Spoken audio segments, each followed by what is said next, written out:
ज्यादा का वक्त बीत चुका है। सोनम वांगचुक के अनशन का 15वां दिन खत्म होने को है, यानी कि ये आंदोलन लगातार खिंचता जा रहा है। और हमारे साथ मौजूद हैं डॉक्टर हैं और लगातार यहाँ पर लोगों की सेहत का ख्याल रख रहे हैं। इस गर्मी में भी यहाँ लगातार बने हुए हैं। सर क्या कहेंगे? देखो, देश के जो लोकतंत्र की हत्या का दिवस मैं आज मानूंगा, क्योंकि आज आपको मालूम है, आज 14 दिन हो गए सोनम वांगचुक साहब अनशन पे है। 15वां आज 15 शुरू हो जाएगा, लेकिन आज तक मोदी, अमित शाह, नायडू, शिंदे, जो भी सत्ता में लोग हैं, इनको अभी तक इनके मुंह पे पट्टी लगी हुई है और उनके कान के अंदर उन्होंने कपास डाल के रखा है और आंख में चश्मा डाल के रखा है। तो ये गूंगे बहरे लोग देश के ऊपर राज कर रहे हैं, तो इनको अभी हटाने का वक्त आ चुका है। अगर हमारे सोनम वांगचुक कुछ होता है तो भारत के अंदर, पूरे देश के अंदर जन क्रांति आंदोलन की तैयारी करेंगे।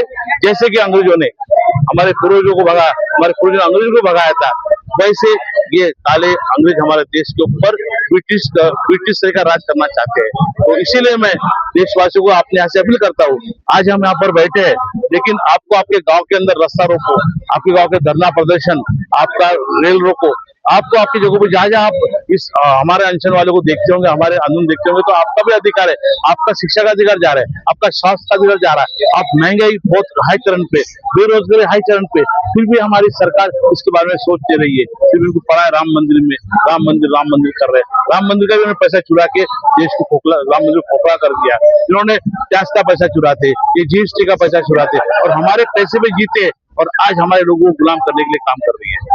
बहुत ज्यादा गर्मी है और इस बीच भी आप यहाँ लगातार जमे हुए हैं।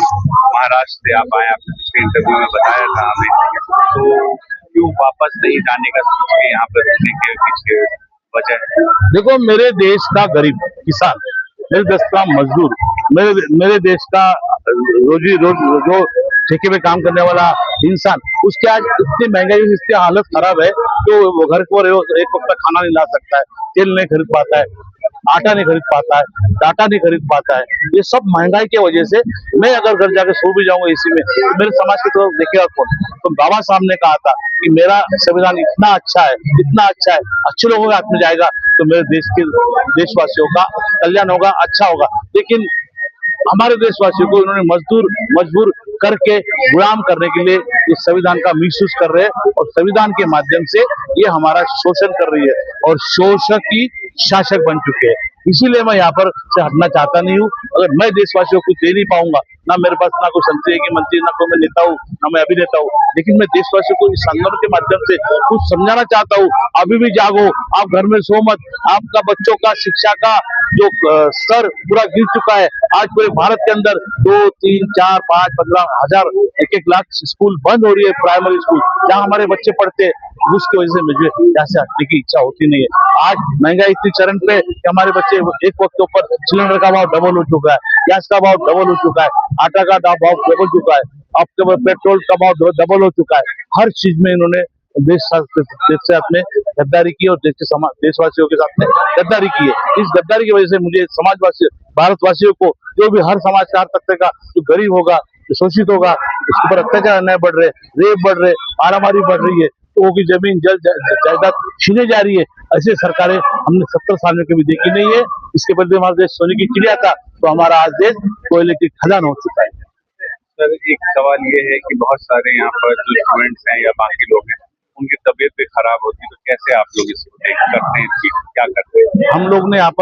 हम लोग ने सरकार से गुहार लगाई है। हमारे बच्चे जो है अभी थोड़े से सीरियस है, तो सरकार रोज सवेरे शाम आके हमारे बच्चों का बीपी, शुगर, बॉडी चेकअप करती है और उनको मेंटेन कर रही है। वैसा कि हमारे सोनम वांगचुक साहब को भी रोज गवर्नमेंट डॉक्टर आके चेकअप करते हैं, तो उसे कोई चिंता नहीं है। इन कुछ बच्चे हमारे घायल हुए थे, थोड़े से सीरियस हो गए थे, तो उन 2 बच्चों को हमने एडमिट किया, इन 2 बच्चे वापस आए।